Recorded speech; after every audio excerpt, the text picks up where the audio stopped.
one day we sit down with all the Zouk artists. So at that time, I would say Zouk artists in Paris, in our small market, people were paid for shows between 500 and 2,000. The big artists, me, Marvin, Sumia, like Fanny, like we were around 2,000, and the small artists were about around 500, and then everybody was around 1,000, 1,005. That was more or less the amplitude of shows, a price per show.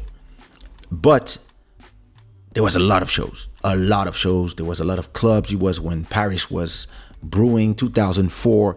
There was a lot of clubs asking for a lot of shows all the time. So imagine, I have to do documentaries about a lot of things.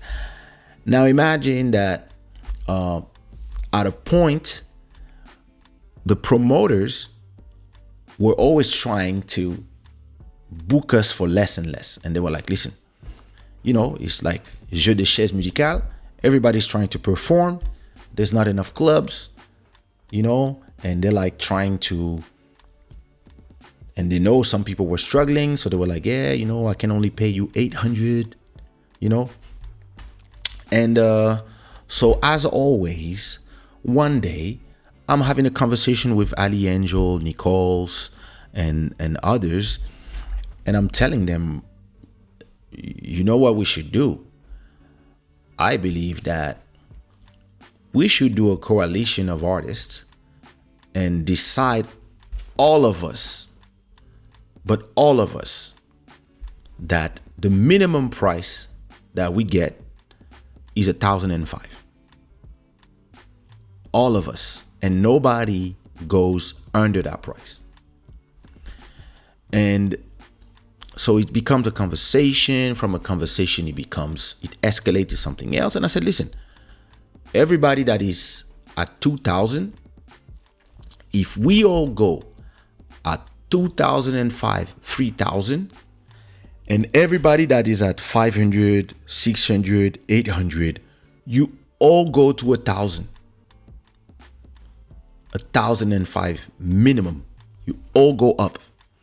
And everybody only asks for 1,005, and we all take the whole market up.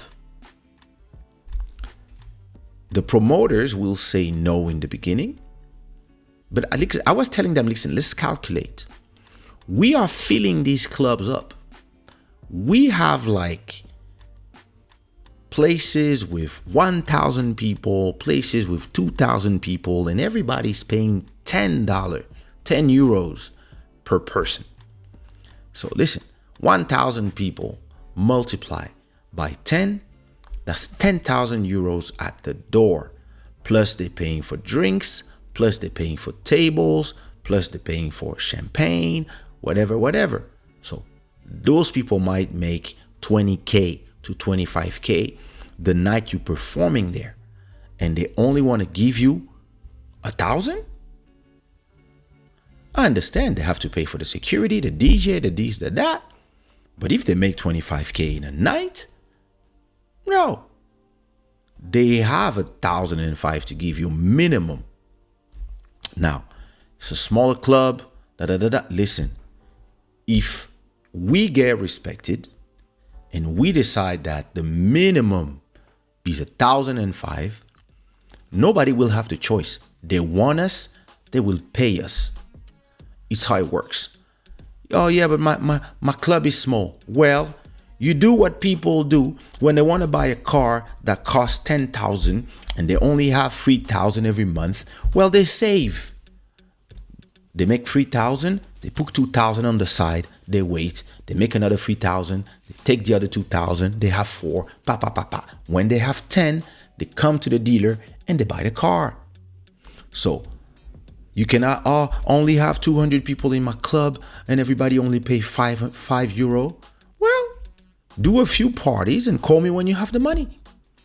Or have a sponsor. Do whatever you want. You think when David Guetta asked 400,000 to play in a festival, it's paid by the people that are coming to the festival. No, it's paid by the sponsors. You're gonna have a big Bacardi in the back. That's the one who's paying the cachet because they want their name associated with that brand. That's simple as that. So I was telling people, Musique Entre les Lignes, what up? I was telling all the artists, let's all decide a minimum price for all the shows. So Ali Angel, Decals, the managers, they all decide, let's bring all the artists together and let's all figure it out as the higher segment of the market. Let's all decide a price that we all asking, and let's also, you guys that are down there, also decide a price that all of you will ask, so that everybody's elevating and the whole market is healthy and everybody's making enough money, and you don't have to go do 3 shows at 500 and be treated like shit to pay your rent, when you can do 1 show at 1,005, and at least then you can refuse everything else. And if you can do 2, it's amazing. So I was just trying to make it great for everybody. That's me. Well, listen. Listen. There was one artist that I will not say his name. He was the one who was the most adamant about that thing. He was the one who was like the most, yeah, we deserve this, we deserve that, we deserve it. It's true, we should da da da da. This guy was even telling all the artists that were only being paid 1,000, you guys should ask 2,000. This is how much you're worth. Don't even go. And I was like, guys, calm down. I think 1,005 is good for everybody, and between 1,005 and 3,000, if we can get the market to go up for everybody, I think it's good. We don't have to abuse that. Well, people will not go from paying you 500 to 2,000. Calm down. And we were so at a point, but this guy was really like aggressive and telling everybody, no, it should be more. Da, da, da. Okay. We end up at the end of this conversation that we have, those secret meeting between artists and all the managers. We start deciding that, yeah, all the 3 managers that were managing everybody, everybody agrees to how much they're gonna ask for bookings, and that everybody's gonna start calling all the clubs and tell all the clubs and all the venues, starting now, Zouk artists have a table of prices that start at this price for this tier, that price for this tier, and that price for Kaysha and them. And it's going to be the same for everybody. So you guys get ready and let's make this partnership roll. Let's do calendars so you guys can be ready, etc., etc. So everybody's ready. All the artists that are excited. Everybody is, and all the small artists are very excited, and they all thank me for the opportunity to challenge the market and to try to move things.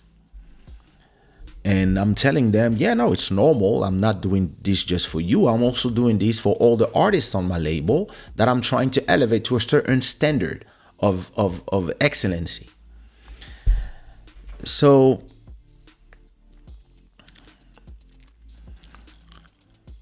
after a month, we realized that a lot of the artists are not performing. And they're starting to complain that, yo, at least for 500, I had 4 shows a week, 4 shows a month. Now, I'm not doing nothing. And I'm telling them to hold on because these people have to understand that we are serious. And this is the only way to make it happen, right? And there's one guy, that guy who was speaking louder than everybody and that was complaining that we should do more. That guy was performing everywhere. Us, we were good. The people were paying us our price because we had the number one hits. But in the first tier, the lower tier, that guy who was telling everybody, no, we should ask for more, he was performing like crazy. And we were seeing his name in a bunch of flyers and in lots of party, and we were like, what's going on with this dude? Why is everybody accepting him at 1,005 and everybody else is not working? So we started calling the promoters and asking them, hey, since we changed the price of everybody and we moved the price of everybody to 1,005, nobody's performing except this guy. Why is this guy performing so much? And you know what the promoters told us? That this guy is the only guy that was asking for 1,000. So that little devil made everybody move their price up at 1,005.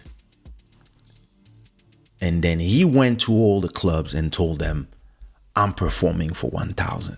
So all the clubs hired him. And he went there and racked all the money that everybody refused to take.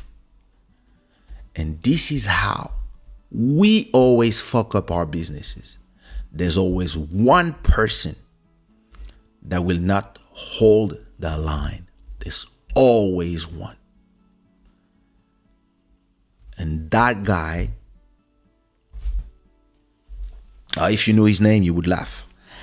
But that's exactly what happened.